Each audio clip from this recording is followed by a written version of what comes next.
It's a brand new day in the workroom, but this is a marathon of an episode, and we are editing this today, baby. So let's get going. Okay. It's the premiere of RuPaul's Drag Race Season 7. We've got some views. And we've got some takes, and dare I say, some banter. We'll see. Oh gosh, oh no, have I cursed us? As usual. Yes. Let's get into it. Entrances. The 12 queens come into the workroom. Mm-hmm. Who stood out to you? Can I very quickly just say, the caliber of looks, some of these looks could be finale looks. Just the entrance looks, you mean? Just the entrance looks. They were actually, for me, no boots. Well. Let's start on a positive note. Mm-hmm. Who stood out to you? Who impressed you? So actually, when Katrin walked in, I really was like, they picked the perfect queen to come in first. The way that she could just like fill that room and be so funny around that room by herself, incredible. Yeah. I felt really bad for all the girls. She was just sat there at the head of that table. Holding court. Yeah. I was like, okay, 26-year-old, you are going to have the world at your feet. Yeah. I felt like I was in such safe hands with her in the room. So as you say, there was the right decision to have her come in first. Well done, producers. I loved how she told everyone to shut up. Wait, when did she do that? Whenever anyone said what they did well, what they did successfully, she'd be like, shut up. Oh. Well, in a Welsh accent. Select's Addictions like was close to perfection. Hearing that she made it, I was like, incredible. She does just need the tiniest bit more technical execution. Not my top look. I'm just saying I was like, wow. Yeah, I have to agree it was a very successful look, but it didn't blow me away. Mm-hmm. Who did? In terms of entrances, Nia Bella blew me away. She walked in, goddess. It was adorable, and I actually think it was really her. I don't think it quite stacked up to the others. Oh, wow, interesting. I felt like she walked in and all the other girls were like, wow. I mean, the body and the face. I'm sorry. I can't stop looking at her. She is so beautiful. Yeah. Another successful one for me was Viola. I thought her walking in playing the violin was such a boss move. And then her joke cracked me up. Yeah, I was so stressed though, because I know how expensive those bows can be. The disregard. I know, I was like, put some respect on a violin's name and a viola's name. But yeah, she did a great job. I loved it. Elvosk, I was a bit confused. I think it was beautiful. It was well made. Yeah. She is gorgeous. That skin. I know. To be 22. Oh my goodness. Wow. What? And those eyes. But I was a bit like, oh, she looked like an Irish dancer going to a wedding. Right. So I was like, okay. Work. Page 3. Mm-hmm. Extra, read all about it. I couldn't quite believe it, because even when Paige wasn't understanding something or wasn't fully getting a reference, she still found a way to make it absolutely hysterical. Yeah, her personality is magnetic.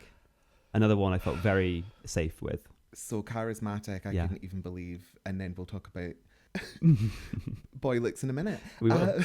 I'm going to blush. Oh my gosh. And then Bonnie and Clyde. Could you stop? Could you give everyone else a chance to breathe?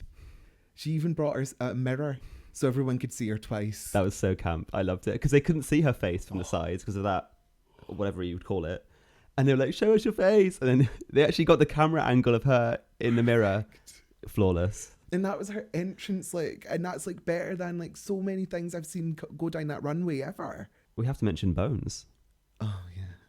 In Meet the Queens, I did admit I'm not really rooting for her and I need to warm up to her. There's no denying that this look was extremely successful. She came in, she looked fierce and nailed it. Incredible. Yeah. Talent. Sally TM's look was great. I'm so glad you said. I can't believe I forgot. Yeah. She's so cute. Cute. And yes. the way she interacts with the other two queens, it just brings me joy. But yeah, wow. Great look. I think the only look for me that maybe was a bit of a miss was Chai Tea Grande's. And it was the wig as well. It was a harsh wig. Can we talk about how Chai Tea Grande is like Chai Tea Petite? So slim. Are all of those queens just extremely tall, or is Chai just, a little bit more petite? Either way, I love her too. Oh yeah. My overall impression of the cast, it's strong cast. Well done, casting director. Some of them did such a great job in this episode of selling themselves and their brands. I've done a 180 on what I thought of them after the Meet the Queens. Because there were a few that I think both of us were unsure of. Now I'm feeling a lot more hopeful for all of them. I think every single queen has some merits and justification to be there. There's a reason for everything. Yes. I'm so glad to hear you have such positive feelings about them all. I can't wait to see what they do. But before we talk about the episode, can we talk about boys? There are some cute boys. I had some feelings. Deep down in the dark basement. Oh, it's dark down there, let me tell you. Is there any power down there anymore? Well, that's not making the edit. You absolute Rotten. trash goblin. Who got things stirring for you? Not my usual type, Uh-huh. but when it cut to Paige. Such an amazing smile. So charismatic. The laugh, the jokes, The eyes. the eyes. Yeah, we were swooning. But also, Bones is my type. Really?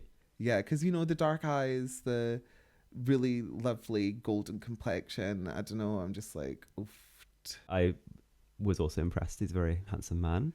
For me, I was impressed with Viola, actually. He's a bit of me. The only problem is he is a decade younger than me, which is heinous.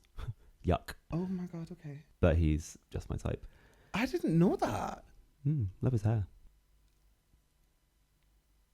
So? What now? Tyrus is a bit of a hunk. Shut the front door. Look Yeah. at you. I really warmed to her as a queen in her confessionals, that's for Yes, sure. me too. After the entrances, we pretty much get straight into the challenge. Whiplash, baby. Welcome to the Brit Gala. What did you think of the challenge? I hated it. I thought it was so unfair. Why? Because I think it's really unfair that every queen spoke to someone different. Mm-hmm. Baga really set people up. Tessa did a very good job as well.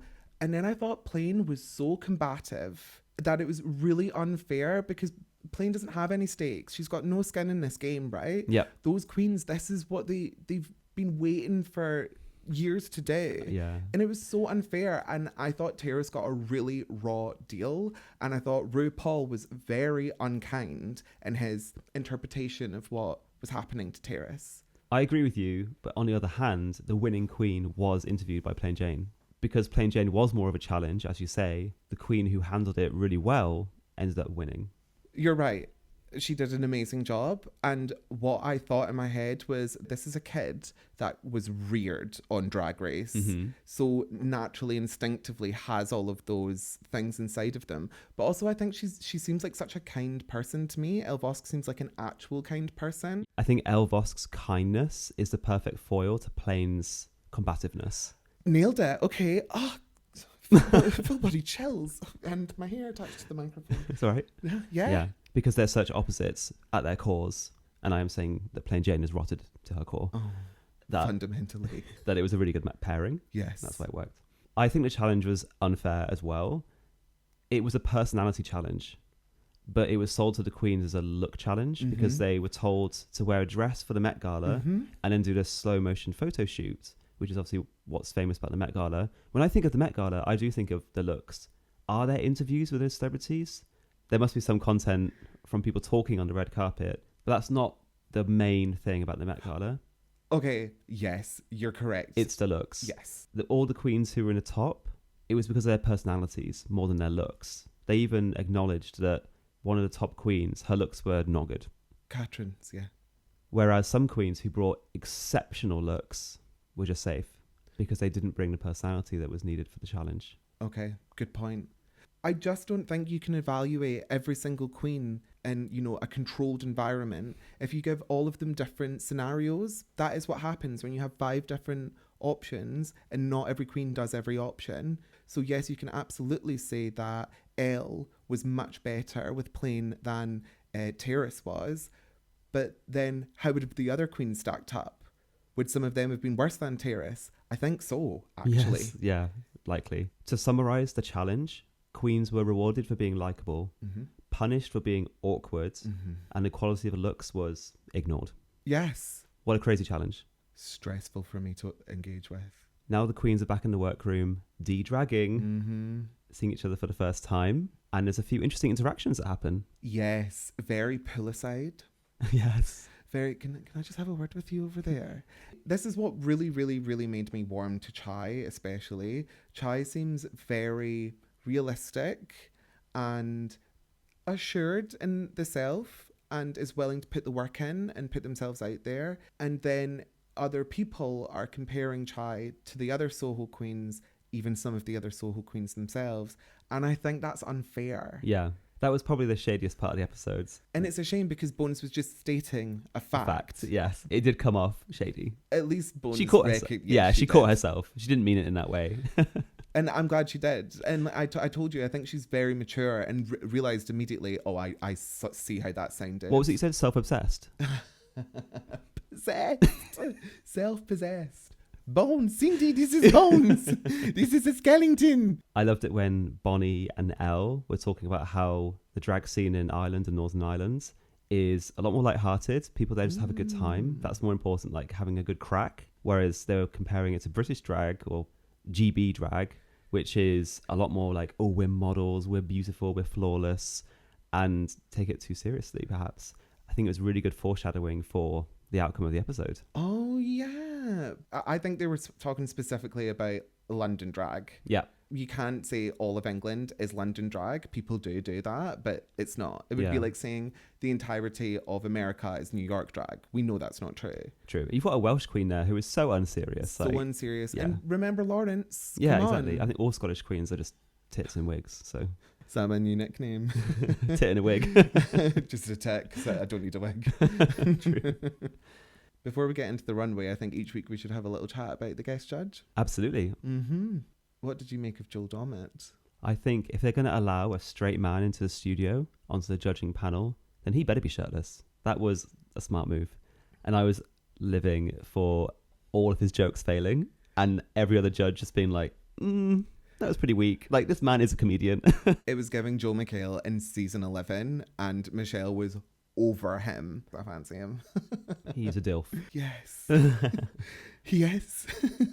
Onto the looks. The runway category is Queen of Your Hometown. Mm-hmm. It's my favourite runway category in all of Drag Race. I think it was extremely smart, especially for an opening episode. Yeah, definitely. It's like the third or fourth time they've done it in the UK. There were some exceptional looks. I love it when people are from really remote, rural parts of the country that maybe don't have super strong identities, but then they are channeled into such a unique look that only that queen could do. And it's so educational.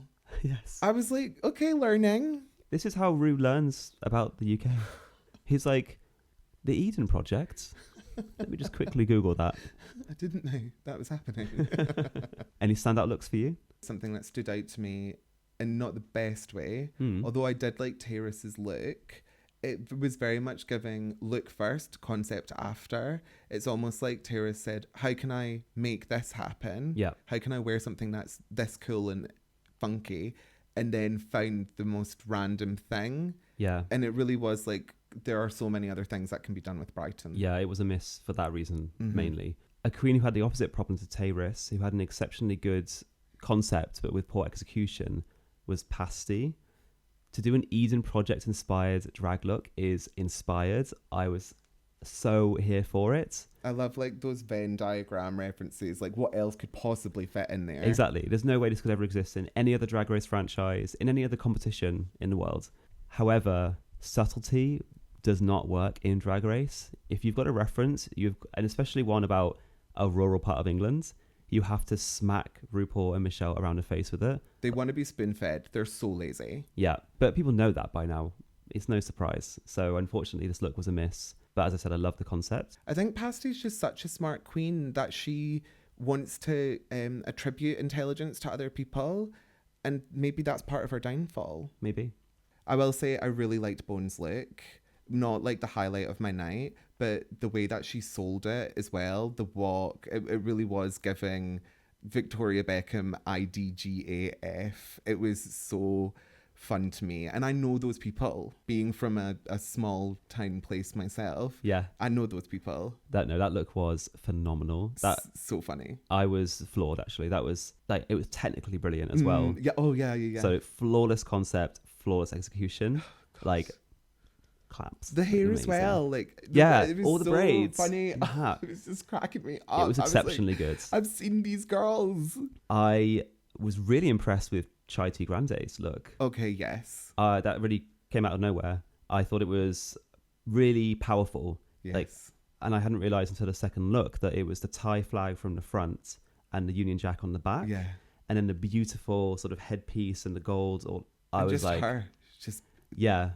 I was like, this is what I was expecting and wanted from someone with your backgrounds. Nailed it. Earlier on, when you were saying some of these looks look like finale looks, that look belonged in a Drag Race finale. And she just casually brought out first episode. I know. I'm very excited for her. But also just watching her walk down that runway, I was like, are you literally 7 inches shorter than all that? You are so cute. I just adore you so much. And she's so kind-hearted. Yeah. I love her. Knave Bella, like, Ooh. you actually looked incredible. You looked so beautiful. It just was not enough. And Big Ben as a concept is hysterical. Yeah. And there's so much more you could have done with that. Yeah. The judges' critiques for it were correct. It just wasn't enough. It wasn't at the same standards. Knave Bella herself is, as you say, a superstar. Like, she's a glamazon. The way she strutted that runway, trying to sell that garment. No, she did sell the garment to me. And then I took a second look and I was like, no, because all I could see was you and your beauty and your charisma. Yeah. Of course, other people would have seen that on you and been like, yeah, yes, Queen, you slayed. Yeah. But if you look once more... I wonder what part of London she's from, because Yeah. I feel like she could have done a really interesting concept or look referencing the part of London she lives in. Big Ben's a bit on the nose. There's so much more to London than that. Yeah, I would encourage any queens that want to celebrate London specifically. London is so huge. Show your community to us. That's what I want to see. Yes. You can be a voice for that community and you can show them in the best possible light. Yeah. Do it. I want to see it. Do it. But hot like a Benson. Oh, that cracked me up. She's got so many great one-liners. I know. Her brain.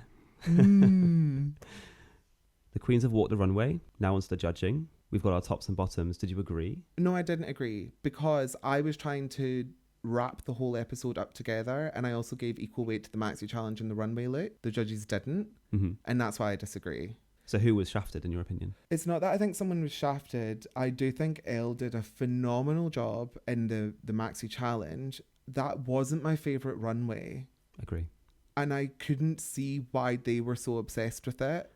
I thought the styling was flawless. Like the necklace, the hair, the makeup, flawless. Her eyes. Yeah. She really was like, wow. The way her eyes just shone silver. Yeah. But like, how could you look at that look and not admit it's awkward? She's a great walker, but the way that it inhibited the walk was frustrating to me. I wanted to see her, pump down that runway. But I do think she should have been in the top if we were only looking at the actual challenge. Yes. What did you make of it? I was surprised at first that Knave Bella was in the bottom. On reflection, after a second look at that runway, I do understand. I think they were justified in putting her there. The way she handled the challenge itself, I thought she did a great job. I agree. But she did the one cardinal sin, a Marie Antoinette look. And for whatever reason, Michelle Visage is over it. We're not. We're not. As an Because I audience. thought she looked gorgeous. Yeah. Yeah, it was a really standout look for me. Angel baby. Yeah, so cute. I was a bit surprised that Selexa escaped the bottom three.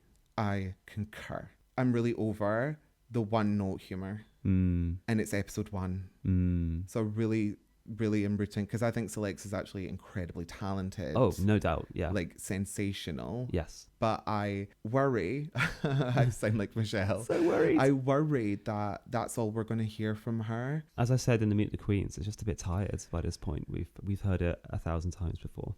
Have a unique perspective. Try. Harder. For me, Paige should have won the challenge. I agree. And not just because we think he's fit, but the two looks were consistent. The volleying was great. The personality's great. Paige took quite a boring concept and elevated it to the highest degree. The whole asymmetry of it, the incredible, almost Titanic hat. I mean, it was sensational. But I do think Elle did a great job. Oh, yeah. And I actually think she deserved the win because she did so amazing with Plain. I also love that they gave the win to one of the youngest queens on the cast, who everyone admitted they didn't know. That was a real good arc for Yes. the episode. It was like really tasty morsel It there. was clever. So I'm really hoping that a few queens are quite plucked next week about it. But the twist. The twist. Ugh. The twists and turns. So I would like to quickly, for anyone that is not culturally British, I'd like to explain the term lucky cow. Essentially, in the UK, cow is used often as an insult. But when someone is just like scraped by or just managed to pip you at the last spot, you call them a lucky cow because maybe they wouldn't have quite deserved it. Yes. And that's why it's the lucky cow. It's the perfect name for this twist. Try and explain it Okay. quickly. The lucky cow twist exists to save a queen from elimination. So the bottom 3 queens are announced. All the other queens in the cast vote to save one of those queens. Do you reckon they get a chance to discuss it? They do. They do? Yeah, they showed it. They discuss it with each other and who they should vote for? Well, the bottom 3 queens plead their case. I know that part, but I meant the other queens that are voting. Do they have a confefe? A conflab? Conflab. I think they could do in that room if you just like, what are you gonna... After the vote, all the queens return to the runway. RuPaul announces the bottom 2 who will lip sync. They lip sync, then one queen wins. Before the queen who loses the lip sync is told to sashay away, there's a chance for them to be saved. If the majority of the queens have voted to save them. Nyang Bella and Pasty are our bottom 2 queens. I was devil. They lip sync to the best song from last year's best British album. If you say so. Von Dutch. Amazing song. It's okay to admit that you're jealous of me. Wishful thinking. I was dying at Nyang Bella's dress, like shedding watches as she danced around the stage. I was so funny. actually crying with laughter. I love when it cuts to the judges and they are trying so hard not to laugh as well. And it just was, I don't know, it really sold it for me. Yes. She wanted more time to stay, baby. That's good. It was a good lip sync. Decent. Yeah. Nyang Bella wins. She gets to stay. Pasty. At that point, I was freaking devil. Yeah, I was like, she can't be the first out. She literally can't. We need more Pasty. But get it in my belly. Turns out she's a lucky cow this week. And can I say something about this twist? Yes. Not the biggest fan of this twist. Interested to see how it plays out over the season. What I was a massive fan of was we get to see all of the queens do at least one more episode, because every single one of them has shown me so much of something. I'm desperate for more. I am completely on the same page. First episode, what do you think? Stellar. Yeah, it was really good. I was very impressed. Great cast, some good chemistry brewing, amazing looks. I can't wait for episode 2. That teaser for next week. What is going on? People are crying. People are really upset. And I've got to know why. No, obviously, we'll all work time. We just want the best for them. I do. I just want to see them all get along after they've had a great argument. So what did you think of those views? What did you make of those takes? Let us know down below. Come find us on YouTube every Sunday for our latest versatile review of RuPaul's Drag Race UK Season 7. And from the 15th of October, you can listen to Versatile Views, the brand new podcast where we give you top tier takes and bottomless banter. Wherever you get your podcasts. But until then, have a good one. But just one. Bye, Zoom Nelly.